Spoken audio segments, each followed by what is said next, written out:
नमस्कार, मैं हूं बबीता चौधरी। एक बार फिर से आप सभी का स्वागत है हमारे यूट्यूब चैनल पे। आज हम बात करेंगे डीओपीटी द्वारा एक नया आदेश जारी किया गया है, जिसके तहत पेंशन और कर्मचारियों के लिए छुट्टी को लेकर ये आदेश जारी किया गया। तो इसी को लेकर आज वीडियो में हम डिटेल से बात करेंगे। तो आगे बढ़ने से पहले मैं आपको बता दूं, यदि आप हमारे चैनल पर नए हैं तो हमारे चैनल को सब्सक्राइब कीजिए, और अगर आपको हमारी वीडियो अच्छा लगे तो इसे ज़्यादा से ज़्यादा लाइक कीजिए और शेयर कीजिए। डीओपीटी द्वारा केंद्रीय सरकारी कर्मचारियों के छुट्टी व पेंशन को लेकर कुछ दिशा निर्देश जारी किए गए हैं, जो कि हर केंद्रीय कर्मचारी को जानना बेहद ज़रूरी है। तो चलिए इस खबर को बारीकी से जान लेते हैं।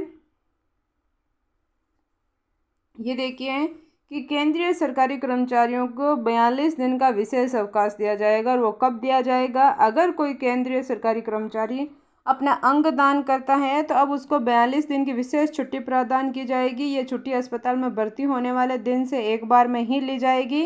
सरकारी चिकित्सा अधिकारी की सिफारिश पर छुट्टी के लचीलेपन की अनुमति दी जा सकती है। कहने का मतलब ये है कि अगर आपको 42 दिन की छुट्टी का प्रावधान दे दिया तो ये नहीं कि आपने अंगदान किया या नहीं किया, आपने मेडिकल बनवा लिया, आपने 10 छुट्टी कभी ले ली, 15 छुट्टी कभी वैसा नहीं है। जिस दिन से आप हॉस्पिटल में एडमिट होते हैं उसी दिन से लेकर लगातार आपको 42 दिन की छुट्टी दी जाएगी। और अगर आपका डॉक्टर आपको और छुट्टियों के लिए रिक्वायरमेंट करता है तो उसके लचीलेपन को देखते हुए आपकी छुट्टियां कम या ज़्यादा की जा सकती हैं। अंगदान से संबंधित उपचार जहां तक संभव हो किसी अधिकृत अस्पताल में ही किया जा सकेगा। अधिकृत अस्पताल से मतलब है कि वह अस्पताल केंद्रीय सरकार स्वास्थ्य योजना के अंतर्गत सरकारी अथवा निजी अस्पताल के रूप में परिभाषित किया गया हो, लेकिन वो किसके अंतर्गत आना चाहिए? केंद्रीय सरकार स्वास्थ्य योजना के अंतर्गत उसमें आना चाहिए। अब हम बात करें कि महिला कर्मचारियों को 60 दिन का विशेष मातृत्व अवकाश। तो ये मातृत्व अवकाश कब दिया जाता है? यानी कि जब महिलाएं माँ बनती है तब उनको 6 महीने की विशेष छुट्टियां दी ही जाती है। उसके अलावा भी अगर उनको मातृत्व अवकाश दिया जा रहा है तो वो कब दिया जा रहा है?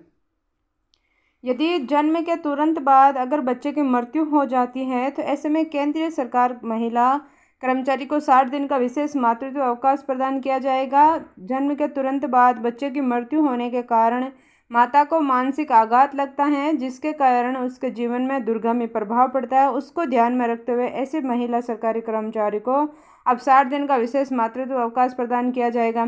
यानी कि उस महिला को जब सरकारी अवकाश प्रदान किया जाता है उससे पहले उसके 2 बच्चे नहीं होने चाहिए। उसने वो जो 6 महीने के मातृत्व अवकाश दिया जाता है वो उसने पहले नहीं लिया हो। अगर पहले नहीं लिया है तो उसको 60 दिन का अवकाश दिया जाएगा, और उसके बाद भी वो 2 बच्चे कर सकते हैं, क्योंकि ये बच्चा गिना नहीं जाएगा क्योंकि उसकी डेथ हो चुकी है।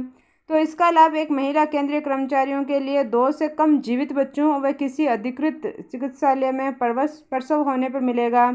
केंद्रीय महिला कर्मचारियों द्वारा अगर मातृत्व अवकाश का लाभ नहीं लिया गया है तो जन्म उपरांत शिशु की तुरंत मृत्यु की तारीख से 60 दिन तक का विशेष मातृत्व अवकाश आपको प्रदान किया जाएगा। अब हम बात करें कि रक्तदान करने पर आपको 1 दिन की विशेष छुट्टी दी जाएगी।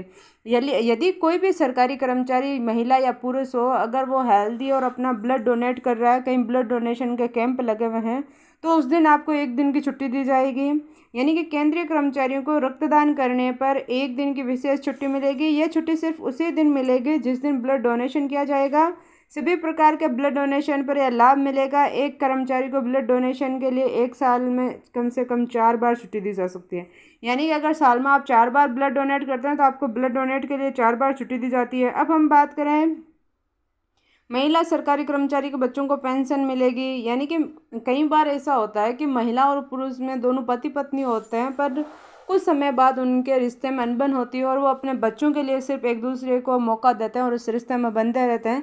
तो इस स्थिति पर अगर सरकारी कर्मचारी महिला का पति जिंदा है तो भी वो अपने नॉमिनी के तौर पर अपने बच्चों को पेंशन में अपना बच्चों को नॉमिनी रख सकती है। और उसकी महिला सरकारी कर्मचारी की मृत्यु के बाद पति के जिंदा रहते हुए भी उसकी पेंशन उनके बच्चों के नाम से आएगी, उनके बच्चों को मिलेगी।